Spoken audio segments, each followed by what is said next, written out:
Praise the Lord. കർത്താവായ യേശുക്രിസ്തുവിന്റെ ധന്യനാമത്തിൽ വന്ദനം. ഇമ്മാനുവേൽ പ്രയർ മിഷന്റെ ഉറവ് എന്ന ഈ പ്രോഗ്രാമിലേക്ക് ഏവർക്കും ഹാർദവമായ സ്വാഗതം. കർത്താവിൽ പ്രിയരെ, എല്ലാവരും സുഖമായിരിക്കുന്നു എന്ന് കരുതുകയാണ്. ഞങ്ങളെ ശ്രദ്ധിക്കുന്ന എല്ലാ പ്രിയപ്പെട്ടവർക്കും ഒരിക്കൽ കൂടെ ഞങ്ങളുടെ വന്ദനങ്ങൾ.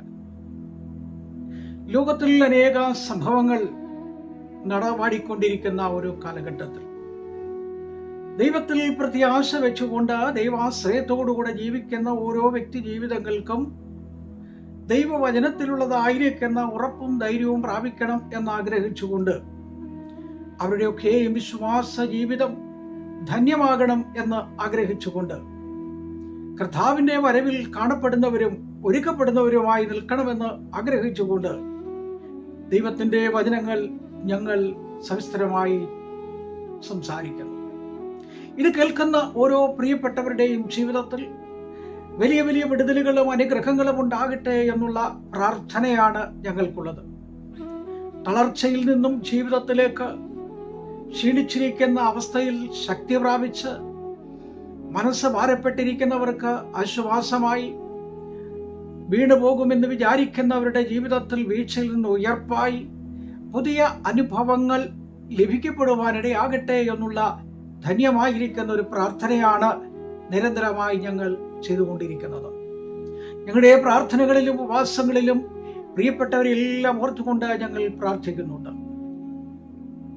അടുത്തും അകലെയുമായി ശ്രദ്ധിക്കുന്നവർ, വിളിക്കുന്നവർ, സംസാരിക്കുന്നവർ, പ്രോത്സാഹനം തരുന്ന എല്ലാ പ്രിയപ്പെട്ടവരെയും ഓർത്തുകൊണ്ട് ഞങ്ങൾ പ്രാർത്ഥിക്കുകയാണ്. കഴിഞ്ഞ ദിവസങ്ങളിൽ നമ്മൾ വിശ്വാസത്തെക്കുറിച്ചും നിലനിൽപ്പിനെ കുറിച്ചുമാണ് ചിന്തിച്ചുകൊണ്ടിരിക്കുന്നത്. യഹോവയുടെ ദൂതൻ അവന് പ്രത്യക്ഷനായി, അല്ലയോ പരാക്രമശാലിയെ, യഹോവ നിന്നോട് കൂടെയുണ്ട് എന്ന് പറഞ്ഞു. പ്രിയമുള്ളവരെ, നമുക്ക് വളരെ പരിചിതമായിരിക്കുന്ന വേദഭാഗമാണ് നമ്മളിവിടെ ചിന്തിച്ചത്. ഉപജീവന മാർഗം തേടി മുന്തിരിച്ചക്കിനടുക്കലിരുന്നു കൊണ്ട് ഗോതമ്പ് മെതിക്കുന്ന ഗിദെയോനെ നോക്കി ദൈവത്തിന്റെ ദൂതൻ പറയുകയാണ്, ഈ ബലത്തോടെ പോകാൻ ഞാൻ കൂടെയുണ്ട്. എത്ര ആശ്വാസകരമായ വാക്കുകൾ, സ്വാന്തനത്തിന്റെ വാക്കുകൾ, പ്രത്യാശ നൽകുന്ന, വിജയത്തിലേക്ക് നയിക്കുന്ന അനുഭവങ്ങളെ നൽകിത്തരുന്ന വാക്കുകളുടെ ശബ്ദമാണ് ദൈവദൂതൻ പറഞ്ഞത്. അത് സംബന്ധിച്ച് കഴിഞ്ഞ ദിവസങ്ങളിലൊക്കെ അനേക വിഷയങ്ങളിലൂടെ നമ്മൾ കടന്നു പോവുകയുണ്ടായി. തനിച്ചിരിക്കുന്നവർക്കും ഒറ്റപ്പെടുന്നവർക്കും ദൈവം സഹായമായിട്ടുണ്ട്. അതാണ് കഴിഞ്ഞ ആഴ്ചയിൽ നമ്മൾ പറഞ്ഞ് നിർത്തിയത്. ഹാഗറേ, നീ എന്തിന് കരയുന്നു? നീ എങ്ങോട്ട് പോകുന്നു? ഈ മരുഭൂമിയിൽ നിന്നെ കാണുവാനും നിന്നെ അറിയുവാനും ആരുമില്ലാതിരിക്കുന്ന ഈ സന്ദർഭത്തിൽ നിന്റെ ഇരിപ്പിന്റെയും വേദനയുടെയും കണ്ണുനീരിന്റെയും നിജസ്ഥിതിയെ മനസ്സിലാക്കിക്കൊണ്ട് നിന്റെ വിടുതലിനായി ഞാൻ നിന്റെ അരികിലേക്ക് വന്നിരിക്കുകയാണ്. എന്നെ കേൾക്കുന്ന പ്രിയമുള്ളവരെ, നമ്മുടെ ക്രിസ്തീയ ജീവിതത്തിൽ പലവിധമായ പ്രശ്ന സങ്കീർണതകളിൽ ഒറ്റപ്പെടുന്ന സാഹചര്യങ്ങളിൽ ആരുമില്ലല്ലോ എന്നോർത്തുകൊണ്ട്, സഹായിപ്പാൻ ആരുമില്ലല്ലോ എന്ന് ചിന്തിച്ചുകൊണ്ട് ആത്മഹത്യപരമായ ചിന്തകൾ, തളർച്ചയിലും വീഴ്ചയിലും നിരാശയിലും ഇരിക്കുമ്പോൾ രക്ഷകനായി ഒരുവൻ നമ്മെ നയിക്കാൻ കടന്നു വരും. അത് വിജയത്തിലേക്കുള്ള കൈപിടിച്ചുള്ള നടത്തമായിരിക്കും. ഉറപ്പുള്ള പാറമേൽ നിർത്തുന്നതായിരിക്കും. അവിടെ നിന്നും നല്ല ആലോചനകൾ പറഞ്ഞു തന്ന് മുൻപോട്ട് നയിക്കും. ദാവീദ് പറഞ്ഞ, യഹോവേ, നീ എനിക്ക് വഴി കാണിച്ചു തരണമേ. യഹോവേ, നിന്റെ ആലോചന എന്നെ അറിയിക്കണമേ. അപ്പോൾ വഴി കാണിക്കുന്നവനും ആലോചന പറഞ്ഞു തരുന്നവനുമായിരിക്കുന്ന ഒരു ദൈവ സാന്നിധ്യമാണ് നമുക്കുള്ളത്. വീഴ്ചയിലും താഴ്ചയിലും ആരും കാണാതിരിക്കുമ്പോൾ നമ്മെ കാണുകയും നമ്മെ അറിയുകയും ചെയ്യുന്ന ദൈവ സാന്നിധ്യമാണ് നമ്മുടെ അരികിലേക്ക് അടുത്തു വരുന്നത്. അതുമായി ബന്ധപ്പെട്ട ഒരു വേദഭാഗം നിങ്ങളുടെ ശ്രദ്ധയിലേക്ക് പെടുത്തുവാൻ ആഗ്രഹിക്കുകയാണ്. യോഹന്നാന്റെ സുവിശേഷം 1-ാം അധ്യായം 47 മുതൽ 50 വരെയുള്ള വാക്യശകലങ്ങളാണ്. ഈ വേദഭാഗമെല്ലാം നമുക്ക് വളരെ പരിചിതവുമാണ്. അവിടെ വായിക്കുന്നത് നഥനിയേലിനെ കുറിച്ചാണ്. നഥനിയേൽ എന്ന് പറയുന്ന ഒരു ചെറുപ്പക്കാരനെ ദൈവം കാണുകയാണ്. അപ്പോൾ തന്റെ ശിഷ്യന്മാര് യേശുവിനോട് ചോദിക്കുകയാണ്, അവനെ എവിടെ വെച്ച് കണ്ടു,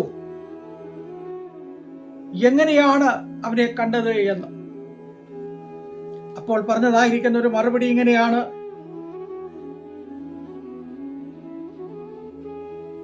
അതിന്റെ 50-ാമത്തെ വാക്യം വായിക്കുന്നത്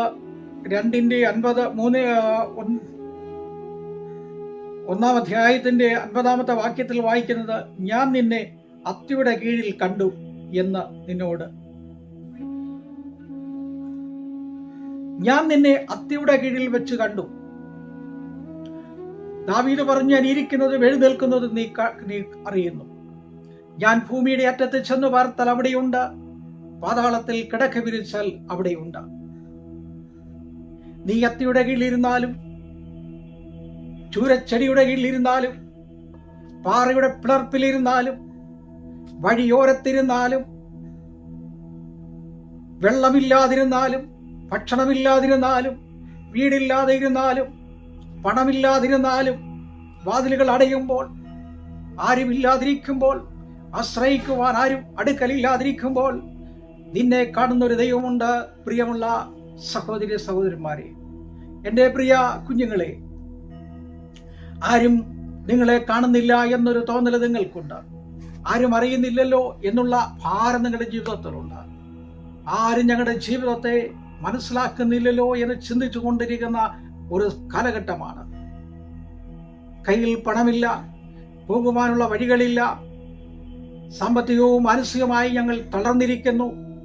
ജീവിതത്തിന്റെ എല്ലാ ലക്ഷ്യ മേഖലകളും ഞങ്ങൾക്ക് പരാജയങ്ങളായി മാറിക്കൊണ്ടിരിക്കുന്നു. ഞങ്ങളുടെ ബിസിനസ്സുകൾ പരാജയമാകുന്നു, ഞങ്ങളുടെ ജോലിയിൽ വീഴ്ചകൾ വരുന്നു, കുടുംബജീവിതത്തിൽ വിള്ളലുകൾ ഉണ്ടാകുന്നു, കുഞ്ഞുങ്ങൾക്ക് പലവിധമായ പ്രശ്നങ്ങൾ കടന്നു വരുന്നു. എങ്ങനെ മുന്നോട്ട് കടന്നു പോകണം എന്നറിയുവാൻ കഴിയാത്ത വിധത്തിൽ വളരെ ക്ലേശകരമായിട്ടിരിക്കുന്ന സന്ദർഭത്തിൽ ദാനിയേലിനെ കണ്ടൊരു ദൈവം നിന്റെ അരികിലേക്ക് കടന്നു വരും, നിന്റെ ഭവനത്തിലേക്ക് കടന്നു വരും, നിന്റെ ജോലി സ്ഥലത്തേക്ക് കടന്നു വരും, നിന്റെ യാത്രയിൽ കടന്നു വരും, നിന്റെ ബിസിനസ് മേഖലയിൽ കടന്നു വരും. നിന്റെ സ്ഥിതിയെ മാറ്റുവാൻ കഴിയുന്ന ഒരു ദൈവ സഹായം നിന്റെ അരികിലേക്ക് കടന്നു വരിക തന്നെ ചെയ്യും.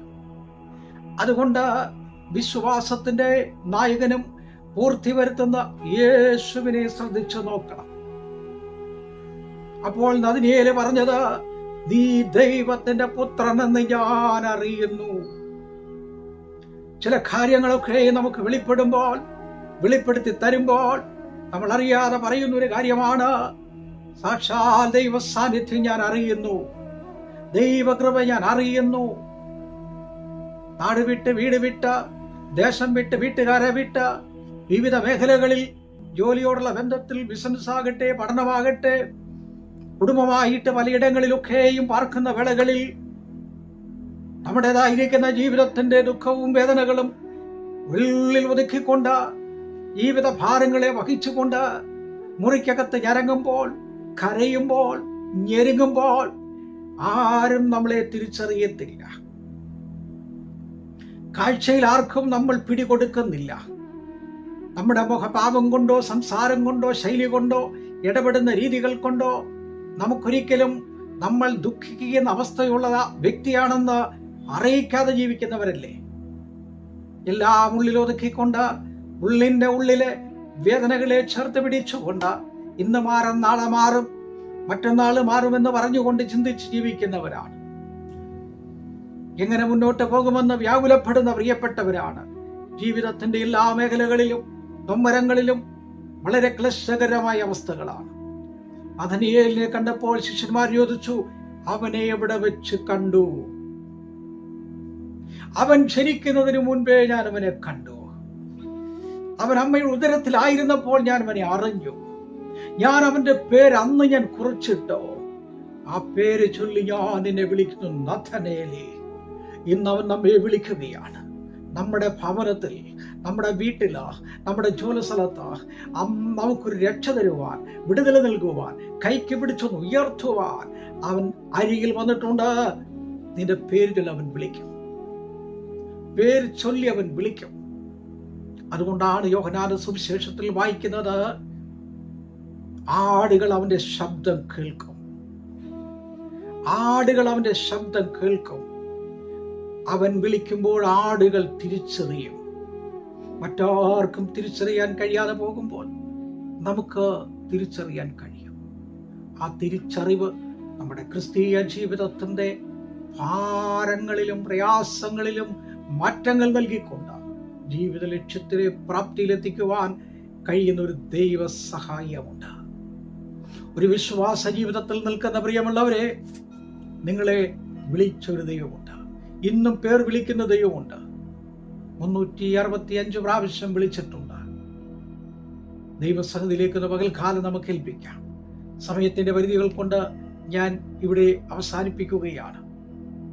നാഥനെ കണ്ട് വിളിച്ച് അത്തിയുടെ കീഴിൽ വെച്ച് കണ്ട ദൈവം, മുന്തിരിച്ചക്കിനടുക്കൽ വെച്ച് ഗോതമ്പ് വിധിക്കുന്ന ഗിരിയോനെ കണ്ട ദൈവം, അവൻ കണ്ടു നിന്റെ അവസ്ഥ, നിന്റെ സ്ഥിതി, സാഹചര്യങ്ങൾ, ദുഃഖങ്ങൾ, ദുരിതങ്ങൾ, നൊമ്പരങ്ങൾ, ജീവിക്കാൻ വേണ്ടി നെട്ടോട്ടം ഓടിക്കൊണ്ടിരിക്കുന്ന അവസ്ഥ, വിശ്രമമില്ലാത്ത ഓട്ടം, വിശ്രമമില്ലാത്ത യാത്രകൾ, ഉറങ്ങാത്ത രാത്രികൾ, ഉറങ്ങുവാൻ കഴിയാത്ത അവസ്ഥകൾ, ബദ്ധപ്പാടുകൾ നടുവിൽ മുന്നോട്ട് കടന്നു പോകുമ്പോൾ ദൈവം ബലപ്പെടുത്തട്ടെ.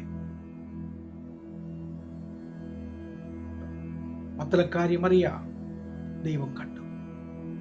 അനേക പ്രിയപ്പെട്ടവരുണ്ട്. ഭാഗങ്ങളിലേക്ക് നമുക്ക് അടുത്ത ദിനങ്ങളിൽ കടന്നു വരാം.